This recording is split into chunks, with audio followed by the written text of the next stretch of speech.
Hello students, आज हम करेंगे एक्सरसाइज 5.1। इसके हम 13 क्वेश्चन तक कर चुके थे। आज हम करेंगे 14th क्वेश्चन। 14th क्वेश्चन में क्या दे रखा है? हमें फंक्शन दे रखा है और हमें बताना है कि ये फंक्शन कॉन्टिन्यूस है या नहीं है।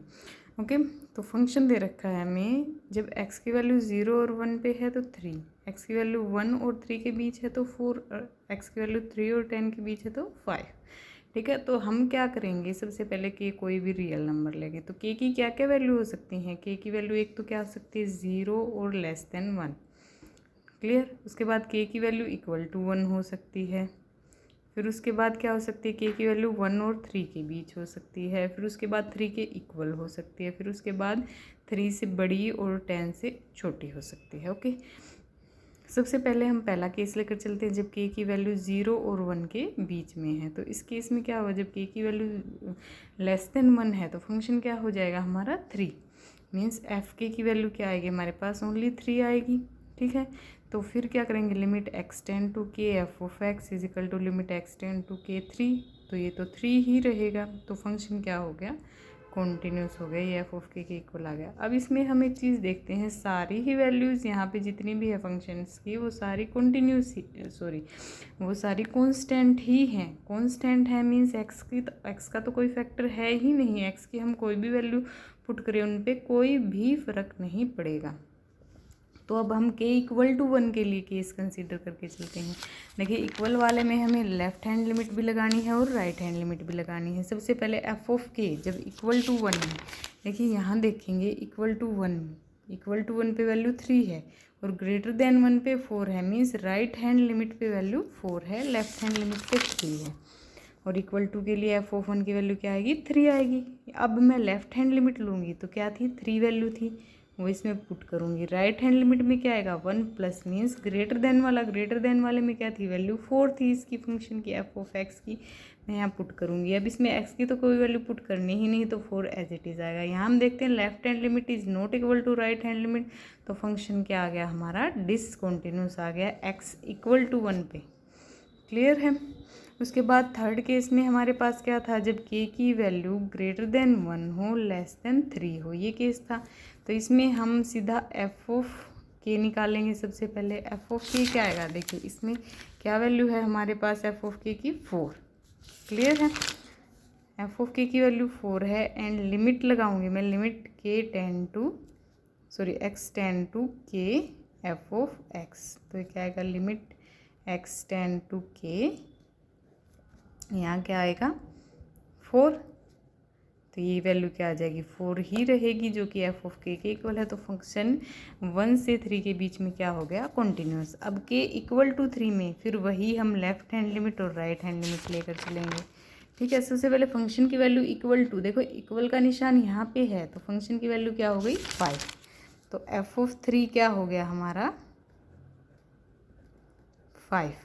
क्लियर। अब लेफ्ट हैंड लिमिट में क्या आएगा, जो 3 से छोटी वैल्यू है वो आएगी। 3 से छोटी वैल्यू क्या है हमारी, यानी कि 4 वाला आएगा।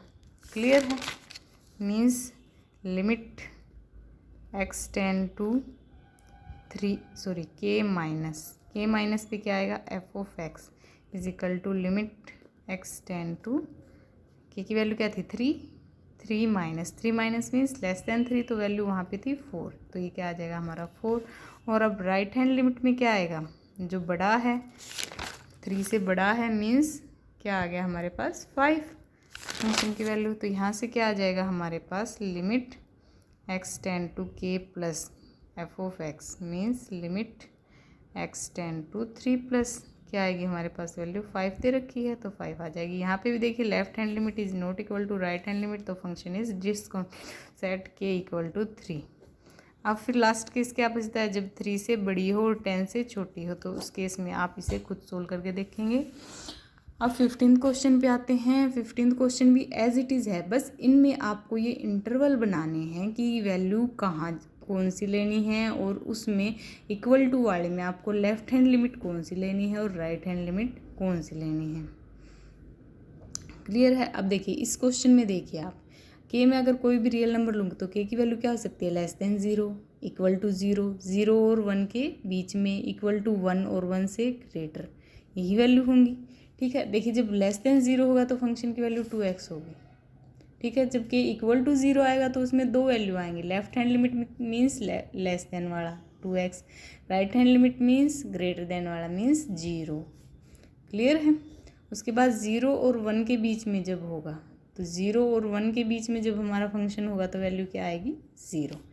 अब जब इक्वल टू 1 होगा तो वही लेफ्ट हैंड लिमिट और right hand limit. Left hand limit क्या आएगी हमारी, जो इक्वल वाला है वो मीन्स 0 और राइट हैंड लिमिट मीन्स जो बड़े वाला है वो मीन्स 4x। उसके बाद k ग्रेटर देन 1 के लिए क्या आएगी 4x। तो ये हमारे पास केस बच गए जो हम पीछे वाले क्वेश्चन की तरह ही स्टडी करेंगे। अब 17th क्वेश्चन में हमें क्या दे रखा है, हमें दे रखा है कि ये फंक्शन x इक्वल टू 3 पे कॉन्टीन्यूस है। तो हमें क्या फाइंड आउट करना है, a और b की वैल्यू। देखिए फंक्शन कॉन्टीन्यूस है मीन्स उसकी right hand limit equal to left hand limit equal to f, function की वैल्यू 3 पे। तो लेफ्ट हैंड लिमिट क्या आएगी, लेस देन वाली मीन्स ये वाली। तो left hand limit 3 minus is equal to, और राइट हैंड लिमिट क्या आएगी, ग्रेटर देन वाली मीन्स ये वाली 3 प्लस, और इक्वल टू वाली कौन सी आएगी f ऑफ 3 की, जो जिसमें इक्वल टू है, इक्वल टू इसमें है ना, तो ये वाली आ जाएगी। ठीक है, तो इसमें मैं वैल्यू पुट करूँगी ax प्लस 1 हो जाएगा, ये क्या हो जाएगा bx प्लस 3 वाला, और f ऑफ 3 क्या आएगा 3a प्लस 1। इसमें x की जगह मैं 3 पुट करूँगी, इसमें x की जगह मैं 3 पुट करूँगी, तो ये क्या आ जाएगा 3a plus 1 is equal to 3b plus 3 is equal to 3a plus 1। तो यहाँ से मैं इन दोनों को जब कंपेयर करूँगी तो a और b में क्या आ जाएगा, रिलेशन आ जाएगा। यही हमें फाइंड आउट करना था। क्लियर है। उसके बाद 18 सम सेम एज इट इज़ है, वो आप खुद से सोल्व करेंगे। 19 सम में क्या है, ग्रेटेस्ट इंटीजर फंक्शन हमें दे रखा है x minus greatest integer function x। अब हमें क्या बताना है 19 सम में, हमें ये शो करना है कि ये फंक्शन है वो डिसकंटिन्यूस होगा। ठीक है, तो मैं कोई भी इंटीजर ले लेती हूँ k, तो लेफ्ट हैंड लिमिट में क्या होगा इसके k minus f of x, x tend to k minus x minus greatest integer function x। अब x की जगह k माइनस मीन्स में k से छोटा लेना है। तो ग्रेटेस्ट इंटीजर फंक्शन का एक रूल होता है, जब भी हमें छोटा लेना होता है तो हम उसमें से एक माइनस कर देते हैं। तो ये क्या आ गया k माइनस 1 मीन्स प्लस 1 बचेगा यहाँ पे ओनली। और राइट हैंड लिमिट में क्या होता है, राइट हैंड लिमिट में limit x tend to k plus f of x होता है, तो limit x tend to k plus x minus x। अब इसमें क्या होता है, ये एज इट इज़ रहता है। जब थोड़ी सी हम बड़ी वैल्यू लेते हैं तो ग्रेटेस्ट इंटीजर फंक्शन सेम रहता है। तो उस केस में क्या आ जाएगा k माइनस k मीन्स 0। तो यहाँ से क्या आ गया, left hand limit is not equal to right hand limit, तो फंक्शन क्या हो गया हमारा, डिसकंटिन्यूस हो गया।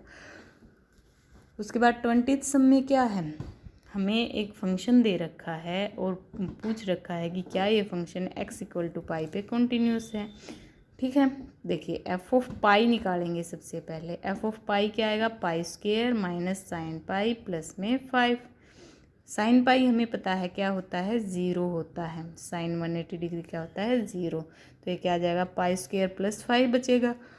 अब इसमें limit x tend to pi f of x लगाएंगे तो क्या आएगा, limit x tend to pi x square minus sine x plus 5। अब इसकी जगह मैं पाई पुट करूँगी तो pi square minus sine pi plus 5, sine pi की वैल्यू 0, पाई स्क्वेयर प्लस 5। देखिए ये equal to sine pi plus 5 और इक्वल टू क्या है एफ पाई के। जब ये इसकी इक्वल है तो फंक्शन क्या हो जाएगा, कॉन्टिन्यूस। अब 21 सम में क्या है, हमें फंक्शन दे रखे हैं sine x plus cos x, sine x minus cos x और sine x multiply by cos x. ठीक है, तो हम क्या करेंगे, अलग अलग साइन एक्स और कोस एक्स को कंटिन्यूस प्रूव करेंगे। उससे क्या हो जाएगा, हमें पता है अगर कोई फंक्शन कॉन्टीन्यूस है तो उसकी एडिशन भी कॉन्टीन्यूस होगी, उसकी सब्ट्रैक्शन भी कॉन्टीन्यूस होती है, उनका डिवीज़न भी कॉन्टीन्यूस होता है और उनका जो इन्वर्स होता है वो भी कॉन्टीन्यूस होता है। ठीक है, क्लियर। अब हम साइन एक्स ले लेते हैं, function g x equal to sine x. हम प्रूव करेंगे कि ये क्या है, कॉन्टीन्यूस है। के मैं कोई भी रियल नंबर ले लेती हूँ तो एक्स इक्वल टू के पे जी एक्स क्या आ जाएगा, साइन के। अब लेफ्ट हैंड लिमिट क्या आ जाएगी, limit x tend to k minus sign of x.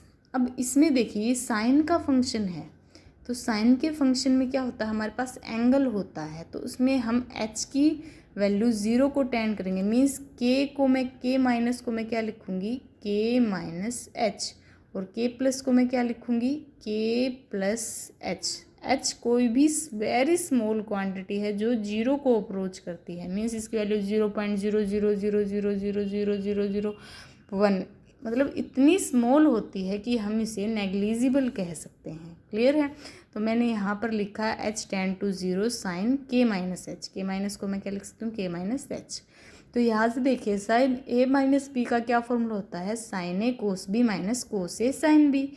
ठीक है। अब जब मैं एच की वैल्यू इसमें 0 पुट करूँगी तो कोस 0 क्या होता है 1 और साइन 0 क्या होता है 0। देखिए ये टर्म 0 है तो ये तो पूरा ही 0 बन गया, और ये टर्म क्या है 1 है, मीन्स साइन के बचा है हमारे पास विच इज़ इक्वल टू जी के। अब ऐसे ही राइट हैंड लिमिट में मैं के प्लस लूँगी तो के प्लस की जगह मैं क्या पुट करूँगी, के प्लस एच। ठीक है। और एच टेंड टू आएगा 0, तो लिमिट एच टेंड टू 0, ये क्या फार्मूला बन गया साइन ए प्लस बी का, साइन ए कोस बी प्लस कोस ए साइन बी। क्लियर। तो यहाँ से भी जब मैं एच की वैल्यू 0 पुट करूँगी तो यहाँ से क्या आ जाएगा, कोस एच तो क्या हो जाएगा 1 हो जाएगा, और साइन एच क्या हो जाएगा 0 हो जाएगा। तो उस केस में हमारी वैल्यू साइन के, means left hand limit equal to right hand limit equal to जी के आई है। तो उस केस में जी क्या हो जाएगा, कॉन्टीन्यूस हो जाएगा फॉर ऑल रियल नंबर। इसी तरह से हम कोस एक्स का प्रूव करेंगे। जब इन दोनों का प्रूव हो जाएगा तो हमें पता है कि एडिशन भी इनका है, means sine x plus cos x भी क्या होगा continuous, sign x minus cos x भी कॉन्टीन्यूस होगा, और sine x into cos x भी कॉन्टीन्यूस होगा।